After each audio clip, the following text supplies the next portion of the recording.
All right.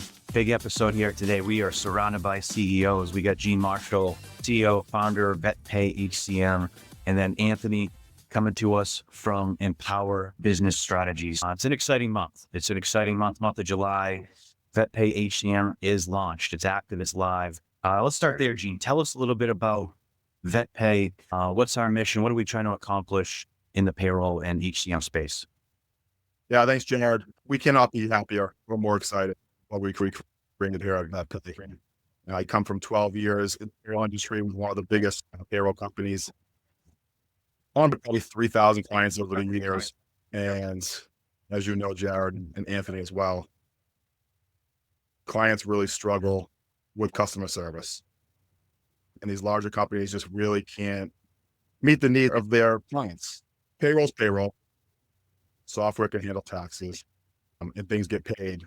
But when errors happen, and they do, is the company there for you? Timely, right? Certainly don't want to badmouth any competition, but 45 days to respond to a tax notice is unacceptable, right? So with Vet Pay, 100% US-based customer service, we're looking at a 6-hour SLA or response time to begin looking at it, which I think is going to be a game changer in the industry.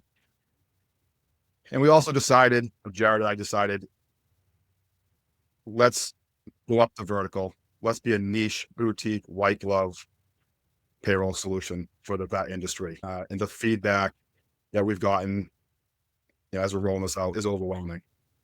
And it's consistently the same issues that clients are having. We're talking about, and it's customer service. Right? When things are going well, payroll's payroll, is technology, but when there's an issue, you need somebody there for you. So we built something really special there. And the other, as with Vet Pay, that's going to be unique is that most payroll companies nowadays try to do everything to everybody. And in theory and on paper, that sounds great. Your payroll's here, and we're going to do your 401k, we're going to do your HR, and we're going to do your health insurance and your workers' comp, and tie it all to payroll. And in theory, but you can't be everything to everybody, right? Jack of all trades, master of anything. What Vet Pay has is the best technology for payroll software in the industry. We've partnered with the best of the best, 401k, HR, which Anthony's going to talk about, health insurance, dental insurance, pay-as-you-go workers' comp. The technology that we're using has full API or direct integration with all of those. So you're getting the same benefits of having everything in one house, but let the experts do it, right? Vet Pay can't be great at 401k. Vet Pay can't be great at HR, and Vet Pay can't be great at insurance brokerage, right? But we're going to be great at payroll, and we have the best of the best around. We built a team of experts. I think that's what I'm most excited about, and not just in just being so involved within the veterinary industry, which is not just the compassionate clients that we're dealing with every day. It's the advisors, and we're very fortunate to meet a lot of great ones. This opportunity with Vet Pay and just vet partners as well has led us to Anthony. So I think transitioning over there, Anthony, tell us about who you are, your professional journey, and what is Empower Business Strategies? Thanks, Jared. Empower Business Strategies, we are an HR advisory firm. We're based in central New York, but we're in currently 17 states and growing. And my background, before starting Empower Business Strategies, I worked in the vet space. So I worked for United Veterinary Care, Encore Vet Group, did some work with Western Vet Partners, and oversaw HR and integrations for them, and really identified the need for HR support in veterinary clinics, which led to starting a whole HR veterinary division with Empower Business Strategies. And to our knowledge, we are the only veterinary specific HR company in the country that's able to support animal hospitals all over. And we absolutely love what we do. And to what Gene's point was saying about white glove service, I think that's what meshes us so well together, is because we identified that the customer service in other organizations or in other software companies is not there. And so what separates us from everybody else is that we're able to provide that white glove service, give good customer service feedback to our clinics. And it's been a wonderful journey thus far. That's awesome. I think this one, maybe start Anthony answering, and then Gene, if you want to chime in as well. But if you look at the practice owner, they say, hey, I process payroll. I have my HR handbook. What else do I need? If, payrolls is being remitted every pay period and I have a handbook that I, provide to any new onboard once a year or more as they're brought on. What's the collaboration and what else should the practice owner should be looking for? From an HR standpoint, employee handbooks need to be updated constantly. Laws are changing ever so quickly between federal and state guidelines. And so making sure that you're in compliance from an employment law side is absolutely necessary and huge. What we find specifically on the HR veterinary side is that practice managers will take maybe one class, maybe two in HR, but that's it. And so they are so focused on running the clinic with the medical director and owner that it's very hard for them to keep up to date on the HR side of the house. The other side of it too is we see, how do you have conversations with employees regarding employee relations issues, disciplinary action? They're just not sure where to begin and start. So it can be very tough to keep up on those things. And that's where our team steps in to kind of take that to a whole new level for the clinic, and which allows them to think on how to grow their practice. And then from our side to the payroll side, they go hand in hand. And so, as Gene was mentioning, a lot of these software companies had an HR component in there, but in reality, it's an 800 number they're calling, and those individuals don't know their clinic. So having that relationship with your payroll to human resources is a huge benefit here. Talk us through, how do I utilize your services? Do I just pick up the phone when there's an issue? Is it like a monthly subscription base where you're available, providing hours, providing constant feedback? What's the role relationship that you take with the practice owner? Sure. So as we all know, each clinic and practice owner is different in size, whether it's a GP or specialty. So we have different membership models based on the size of your organization and the need. So if you're looking for somebody just to call as needed or to ensure that you're in compliance, we have a monthly membership that's affordable for the clinics. If you come to us and say, hey, listen, we want you to run our entire HR side, we don't want to think about it, we don't want to have anything to do with it, and we just want to send them to you to handle, we have a membership for that as well that fits the needs for your organization. There are times where clinics are in startup mode and they just don't know where to begin, and maybe a membership model isn't the right fit for them. Then that's a conversation that we have to at least get you off the ground and running, and then call us as needed. And so each clinic has a dedicated veterinary advisor, HR advisor. You don't get multiple people, you get one dedicated person. And that's been a huge benefit as well, because that person understands and knows what goes on in the clinic, whether it's a weekly, biweekly check-in with the practice manager and or medical director. You just touched on a point where having a dedicated specialist, again, whether it's for the payroll, HR, is so important to business owners. When an issue comes up, whether it's an employee issue or whether somebody didn't get paid, they don't want to explain the situation over and over again to a different person every time they call for support, right? Or maybe it's something that's going to take a few days, and when they call in, there's another person that picks up that can try to help them, and you have to explain the situation all over again. So the dedicated service model is, for these professional businesses, going to be so important and so valuable. Yeah, and honestly, I was going to say, full disclosure, so my position is I'll never make a recommendation to a client that, I wouldn't do myself. So I wouldn't say, put a client and say, take this tax position if I wouldn't, sign that return and take it on my own return. And I got to say with Empower, we met you, we liked you, we gained to trust you, and immediately we brought you on board for our team as well. And I'm just going to speak to talk about time and attention, like immediate. Within a week, we met our specialist. You were involved. You're getting your own granted email, which I think is outstanding, even though it's that, monthly membership. You're getting in there. You're acting like you're a part of the team, which I just fully, appreciate. And especially in the HR position, I feel like it's so required because it's so critical, especially if the worst case happens, have an issue at the business, at the practice.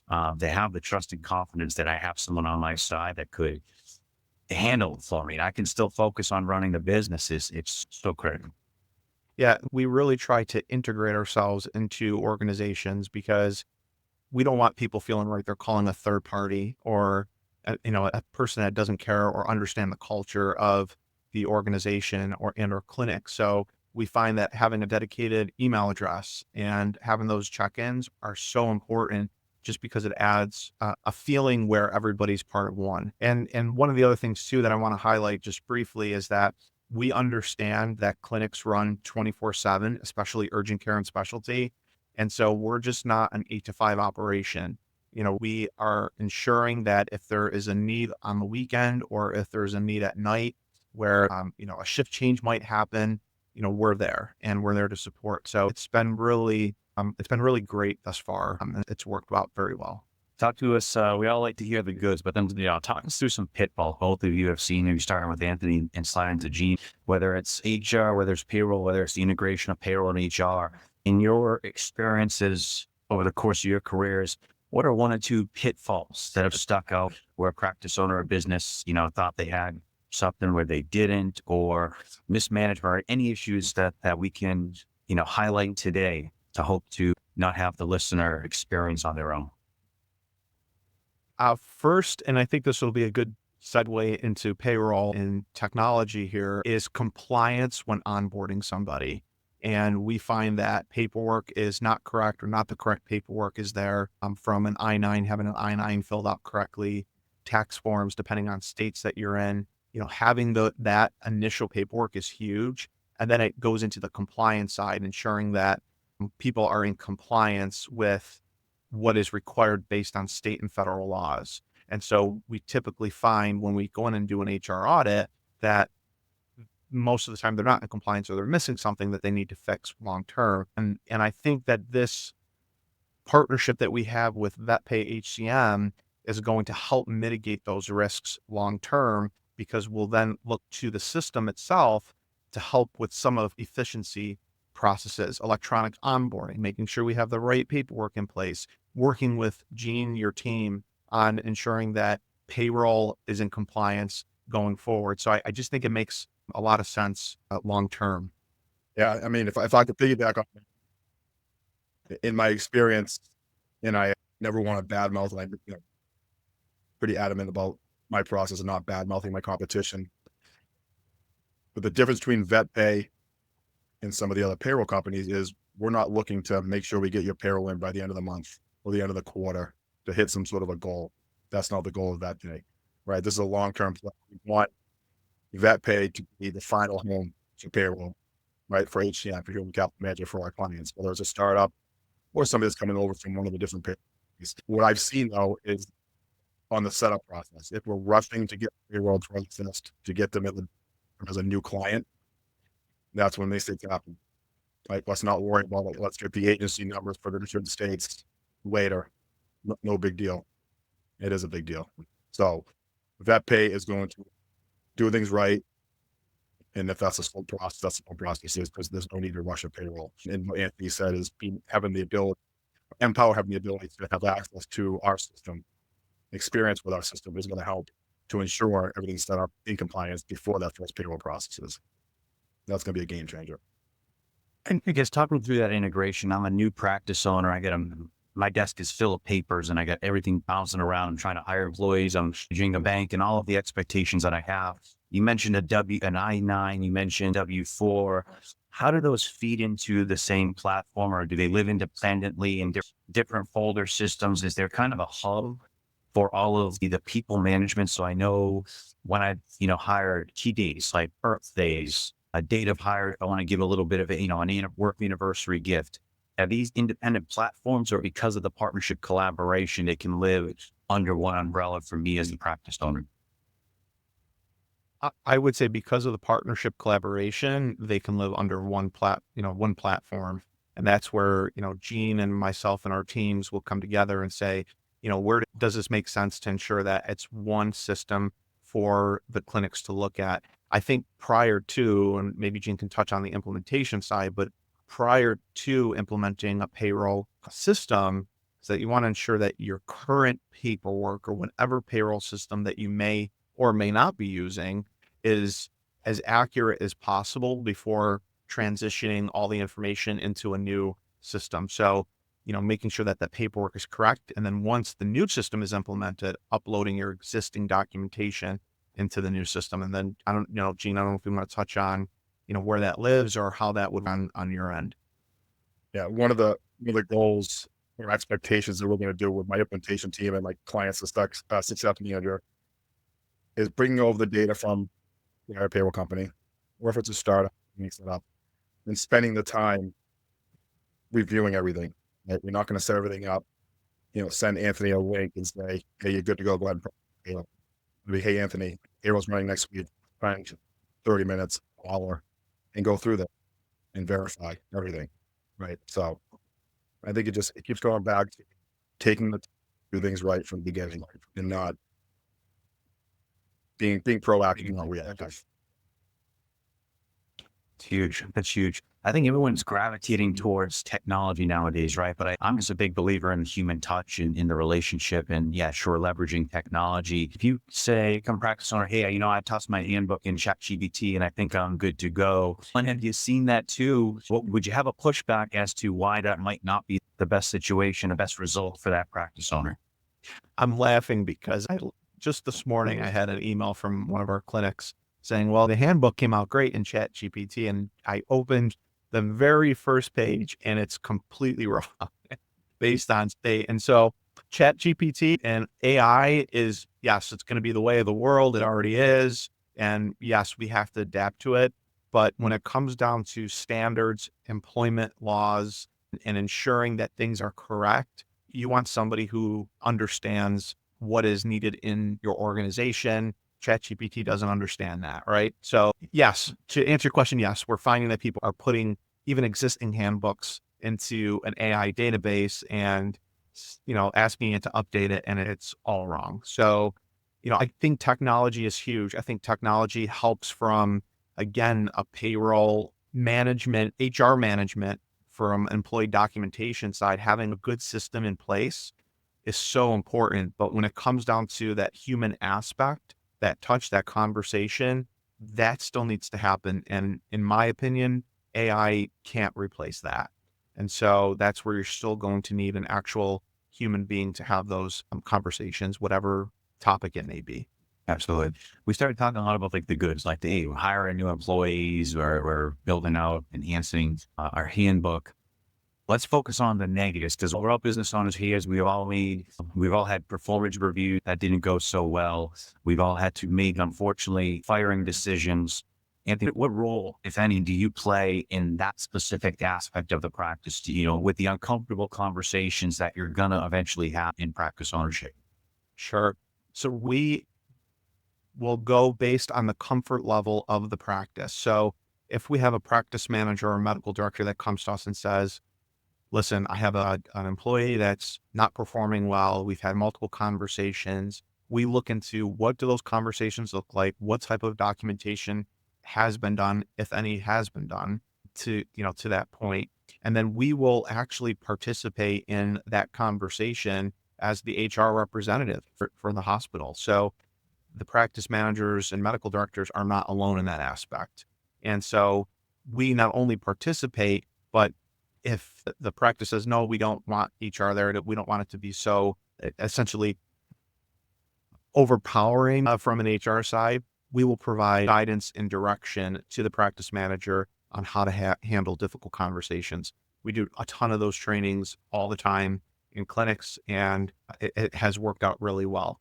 Yes, we love to be there. We love to support and help, but we also want to teach and guide people. And, that's one of our big goals and part of our mission, vision, and values of our company is not only just to do the work, but also to teach people.